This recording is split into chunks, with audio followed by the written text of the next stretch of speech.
There are so many things that one must know to escape the construct of belief. The generative principle is the lost principle and the missing key to prayer, manifestation, and controlling your destiny within this reality. There are few who ever speak of this. It is occulted or hidden from the minions to keep them under control, like clipping the wings of your flock, like hiding the remote control from the kids so they don't change your channel. This is a fine piece to demonstrate the principles, laws, and powers we all have access to, given by the Creator, but there's far more to this. The sacred knowledge is embedded in the allegories of the Bible, but skewed by interpretation and the redefinition of words. Words are like programming code for humans. When you change the code, you change the behavior, you change the program, you change the reality. In that respect, the definition of a cult is a fine example. It may be scary for some, but in origin, a cult means hidden. It does not mean evil devil stuff. It was redefined through massive fear-mongering propaganda. They hide the sacred among the profane because they know one is too afraid to look there. Because they were programmed that way, and they obey. In that respect, the Bible itself is an occult book, simply because the sacred knowledge contained within is occulted or hidden within the allegories. That is why many of the stories do not make sense when you really think about it. It's also why many of the characters have no historical record of existence, or tombs, or graves. But most never venture beyond the surface level and worship or fear the characters of the allegories instead. Despite what many officials say, the Bible is not to be taken literally. Even Jesus said he spoke in parables. There is a deeper meaning to be discovered, and that is the challenge of life. Everything we have been led to believe is a lie.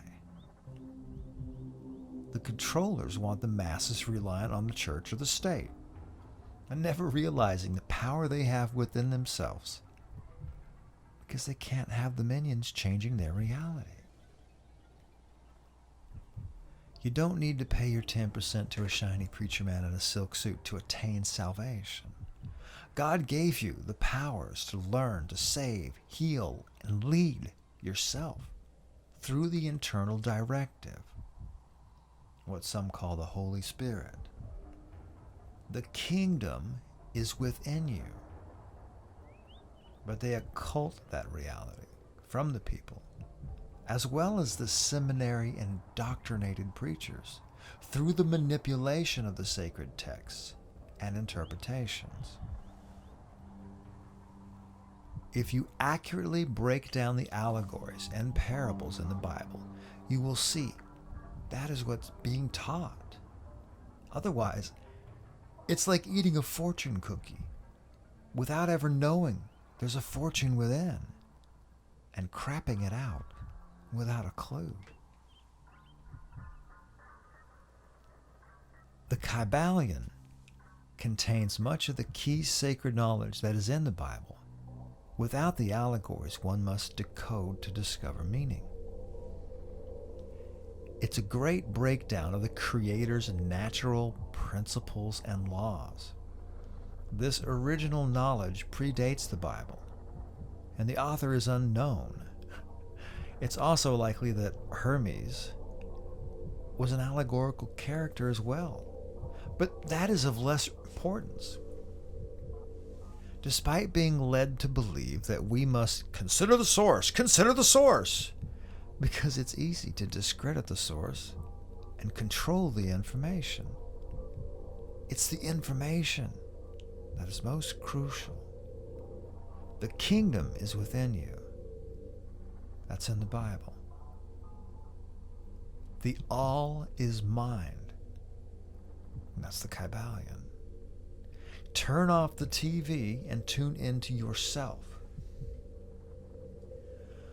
The most important practice for manifestation is envisioning what you want within your internal directive as if it were already yours. Generating the feeling you will feel by having it, with the faith that you already have it, and then letting it go like planting a seed.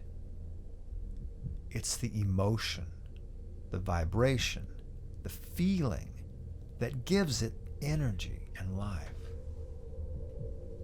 Energy, frequency, and vibration are the key to this reality that sends a command through the ether to the One, the All, the Matrix, the God or Source, to deliver.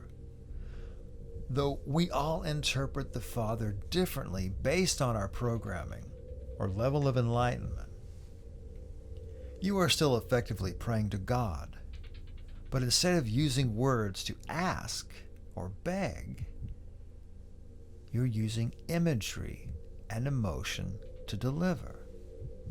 The response is not considered by God and either accepted or rejected. Whether or not you succeed is based on how you make your request and whether you have the faith. Among many things, the mind is a frequency generator. Based on what you envision, it can alter your feelings. Disease is at the core feeling ill. With your mind, you can make yourself feel better by envisioning yourself healthy and well, generating at the same time the feeling of how you feel when you are well. Focus on that image with that feeling. With faith, it will be delivered. That's the key. The One, the Matrix, the God, the Source, whatever you want to call it, will arrange the scenario to make it happen. It's not necessary to envision every step of the process to get there from where you are. Envision the end result you desire.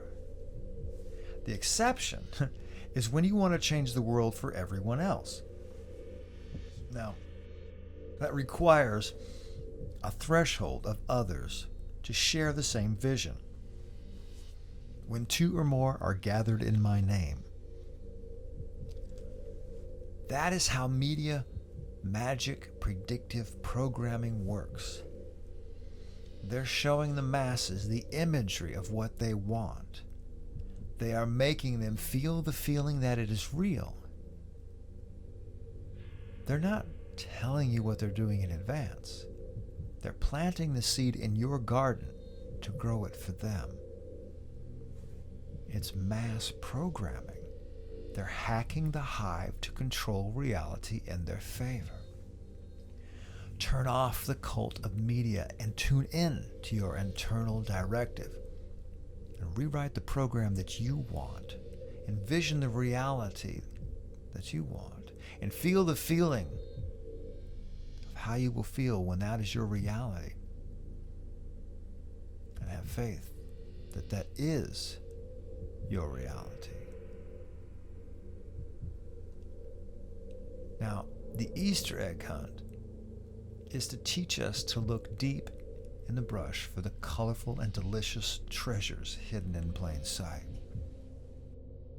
The Santa Claus experience was to teach us that we are being lied to en masse.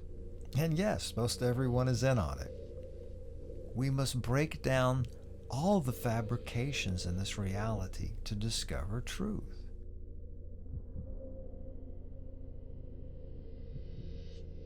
That is the challenge of life.